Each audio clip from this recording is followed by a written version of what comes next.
Anna's busy day. Anna wakes up early and looks at her beautiful garden. The flowers are green and some are a little grey because of the cold weather. She decides to go to the gym before her day starts. At the gym, Anna meets her girlfriend, Sarah. They like to exercise together. Sarah always says, "You are doing a great job, Anna." After the gym, they both say goodbye and leave. Anna needs to visit her grandfather and grandmother today. She takes a glass of juice, grabs her bag, and starts her car. She gets to her grandparents' house and says, "Hello, grandparent." Her grandmother smiles and says, "You look so good, Anna." Half the day is already over when Anna finishes her visit. In the afternoon, Anna studies geography with her little girl cousin.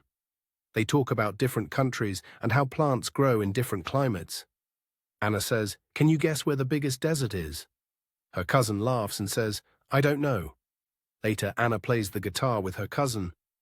Her cousin loves music. Then Anna helps her cousin comb her hair. They laugh and enjoy the time together. Before leaving, Anna gives her grandmother a hand to water the flowers in their garden.